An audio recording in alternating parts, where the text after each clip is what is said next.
ಗೆಲುವಿನ ಕಡೆ ಇದೆ. ಅದಕ್ಕೆ ಜಾತಿನೂ ಇಲ್ಲ, ಪಕ್ಷನೂ ಇಲ್ಲ. ಅವಿನಾವ ಭಾವ ಸಂಬಂಧ, ನನಗೂ ಟಿಕೆಟು ನಿನಗೂ ಟಿಕೆಟು ಅನ್ನುವಂತಹ ಪೈಪೋಟಿ ಕಾಣ್ತಾ ಇಲ್ಲ. ಈಗಾಗಲೇ ಆಗಿದೆ, ಮುಂದೆಯೂ ಕೂಡ ಆಗ್ತದೆ. ನಮಸ್ತೆ ವೀಕ್ಷಕರೇ, ಇಡೀ ರಾಜ್ಯದಲ್ಲಿ ಎರಡು ಕಡೆ ಉಪಚುನಾವಣೆ ಕಾವು, ಒಂದು ದಾವಣಗೆರೆ ದಕ್ಷಿಣ, ಮತ್ತೊಂದು ಬಾಗಲಕೋಟೆ. ಇವತ್ತು ನಾವು ಬಾಗಲಕೋಟೆಯಲ್ಲಿ ಇದ್ದೀವಿ.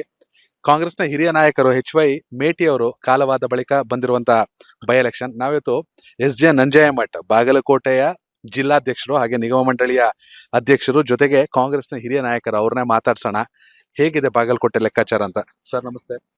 ಲೆಕ್ಕಾಚಾರ ಗೆಲುವಿನ ಕಡೆ ಇದೆ. ಓಕೆ. ಆ ಲೆಕ್ಕಾಚಾರದ ಆಧಾರದ ಮೇಲೆ ಅವರ ಅಭಿಪ್ರಾಯ ನಮ್ಮ ಪರವಾಗಿದೆ. ಕಾರಣ ನಾವು ಕೊಟ್ಟಿರ್ತಕ್ಕಂಥ ಕಾರ್ಯಕ್ರಮಗಳು, ಅದರ ಜೊತೆಗೆ ಜನರೊಂದಿಗೆ ಉತ್ತಮ ಬಾಂಧವ್ಯವನ್ನು ಹೊಂದಿರತಕ್ಕಂಥ HY ಮೇಟಿ ನಿಧನ ಅನುಕಂಪಕ್ಕೂ ಕಾರಣ ಆಗ್ತದೆ.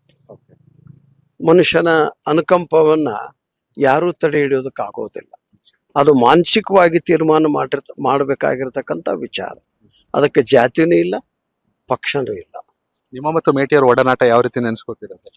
ನಾನು ಅವರು ರಾಜಕಾರಣದ ಪ್ರಾರಂಭದಲ್ಲಿ 1989ರಲ್ಲಿ ನಾವು ಎದುರಾಳಿಗಳು. ನಾನು ಕಾಂಗ್ರೆಸ್ಸಿನ ಅಭ್ಯರ್ಥಿ, ಅವರು JDS ಅಭ್ಯರ್ಥಿ. ಗುಳೇದಗುಡ್ಡದಲ್ಲಿ 3 ಬಾರಿ ನಾವು ಎದುರು ಬದುರು ಸ್ಪರ್ಧೆ ಮಾಡಿದ್ದೆವು. ಆದ್ರೆ ಸ್ಪರ್ಧೆ ಮಾಡಿದ ಸಂದರ್ಭದಲ್ಲಿಯೇ ನಾವು ಬಹಳ ಆತ್ಮೀಯರಾಗಿದ್ವಿ. ಹೌದು, ಅನ್ಯೋನ್ಯವಾಗಿದ್ದೆವು.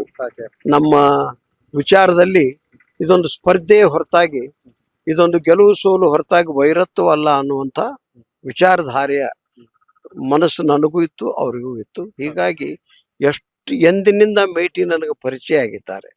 ಅವರು ಕೊನೆಯ ದಿನದವರೆಗೆ ಅವಿನಾವ ಭಾವ ಸಂಬಂಧ, ಅನ್ಯೋನ್ಯ ಸಂಬಂಧ ಇತ್ತು.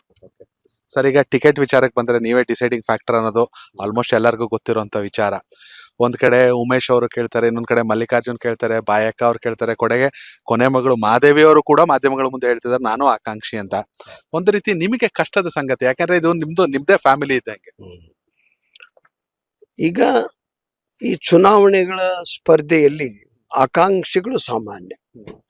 ಆದರೂ ಕೂಡ ಇಷ್ಟು ದೊಡ್ಡ ಮತಕ್ಷೇತ್ರ ಆದರೂ, ಬಾಗಲಕೋಟೆಯಂತಹ ದೊಡ್ಡ ನಗರವಾಗಿದ್ರು ಕೂಡ ನನಗೂ ಟಿಕೆಟು ನಿನಗೂ ಟಿಕೆಟು ಅನ್ನುವಂತಹ ಪೈಪೋಟಿ ಕಾಣ್ತಾ ಇಲ್ಲ. ಮೇಟಿಯವರ ಕುಟುಂಬದಲ್ಲಿಯೂ ಪೈಪೋಟಿ ಒಂದು ಕಡೆ ಇಲ್ಲ, ಒಂದು ಕಡೆ ಇದೆ. ಮಹಾದೇವಿ ಅನ್ನೋರ ಪೈಪೋಟಿ ಜಾಸ್ತಿ ಸಾಮಾಜಿಕ ಜಾಲತಾಣದಲ್ಲಿ ನಾನು ನೋಡಿದ್ದೆ. ಆದರೆ ಮಲ್ಲಿಕಾರ್ಜುನ ಮೇಟಿ ಮತ್ತೆ ಉಮೇಶ್ ಮೇಟಿ ಮತ್ತೆ ಸ್ಪರ್ಧೆ ಇಲ್ಲ, ವಿನಂತಿ ಇದೆ. ಆಮೇಲೆ ಹಿರಿಯ ಮಗಳಾದಂತ ಬಾಯಕ್ಕ ಮೇಟಿ 2 ತಿಂಗಳ ಹಿಂದೆಯೇ ನಾನು ಟಿಕೆಟ್ ಕೇಳೋದಿಲ್ಲ, ನನಗೆ ಟಿಕೆಟ್ ಬೇಡ, ಅವರಿಬ್ಬರಲ್ಲಿ ಯಾರಿಗಾದ್ರೂ ಕೊಡ್ರಿ, ಆರಿಸ್ತರುವ ಯಾವ ಜವಾಬ್ದಾರಿಯನ್ನು ನೀವು ನಿರ್ವಹಿಸ್ತೀರಿ ನಾನು ಅದನ್ನು ಹೊತ್ಕೊಂಡು ಮಾಡ್ತೇನೆ ಅನ್ನುವಂಥ ಮಾತಾಡಿದ್ದಾರೆ. ಮಾದೇವಿ ಮೇಟಿ ಒಬ್ಬ ಮತದಾರರಾದ್ರಿಂದ, ಮೇಟಿಯವರ ಮಗಳಾದ್ರಿಂದ ಅವರಿಗೆ ನಾವು ಟಿಕೆಟ್ ಕೇಳಬಾರದು ಅನ್ನುವಂಥ ಯಾವ ನಿರ್ಬಂಧನೂ ಇಲ್ಲ, ಹೇಳಿನೂ ಇಲ್ಲ. ಅದು ಒಬ್ಬ ವ್ಯಕ್ತಿಯ ಹಕ್ಕು, ಸಾಮಾನ್ಯ ಸ್ವಾಭಾವಿಕ. ನಾವು ಅದಕ್ಕೆ ಬೆಂಬಲನೂ ಇಲ್ಲ, ವಿರೋಧನೂ ಇಲ್ಲ. ವಿಚಾರವನ್ನ ನಮ್ಮ ಸಮಿತಿ ಏನಿದೆ ರಾಜ್ಯ ಮಟ್ಟ, ಅವ್ರ ಮುಂದೆ ಪ್ರಸ್ತಾಪ ಮಾಡ್ತೇವೆ.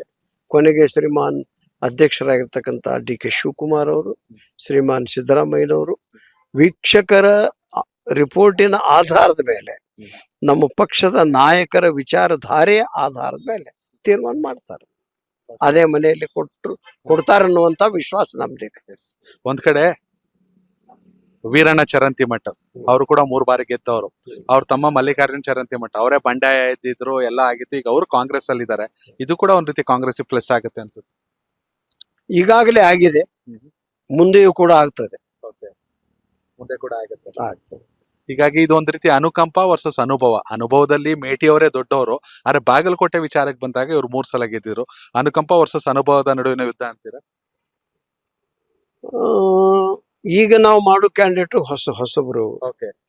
ಸ್ವಾಭಾವಿಕವಾಗಿ ಅವರು 3 ಸಾರಿ ಶಾಸಕರು ಸ್ಪರ್ಧೆ ಮಾಡಿದ್ರು, ಶಾಸಕರಾಗಿದ್ದಾರೆ. ಅದು ಜನ ನಿರ್ಣಯ. ಅನುಭವ ಪ್ರಶ್ನೆ ಬರೋದಿಲ್ಲ. ಇವರು ಕೂಡ ಕಾರ್ಯಕರ್ತರಾಗಿ ಪಕ್ಷದ ಜೊತೆಗೆ ಪಕ್ಷದ ನಾಯಕರು ಕಾರ್ಯಕರ್ತರೊಂದಿಗೆ ಹರಿದಾಡ್ತಾ ಬಂದಿದ್ದಾರೆ. ಎಲ್ಲಾದ್ರೂ ಮೂಲೆಯಲ್ಲಿ ಕುಂತಂತವ್ರಲ್ಲ. ಉಮೇಶನೇ ಆಗ್ಲಿ, Mallikarjuna thank you so much sir. ವೀಕ್ಷಕರೇ, ಜಿಲ್ಲಾಧ್ಯಕ್ಷರ ಮಾತುಗಳನ್ನ ಕೇಳಿದ್ರಿ. ನೀವು ಕೂಡ ಬಾಗಲಕೋಟೆ ಮತಕ್ಷೇತ್ರದ ಮತದಾರ ಆಗಿದ್ರೆ ದಯವಿಟ್ಟು ಕಾಮೆಂಟ್ ಮೂಲಕ ತಿಳಿಸಿ, ಕಾಂಗ್ರೆಸ್ನ ಅಭ್ಯರ್ಥಿ ಯಾರಾಗಬೇಕು, ಈ ಚುನಾವಣೆಯಲ್ಲಿ ಯಾರು ಗೆಲುವನ್ನು ದಾಖಲಿಸಬೇಕು, ಯಾರು ವಿಧಾನಸೌಧಕ್ಕೆ ಬರಬೇಕು ಅಂತ.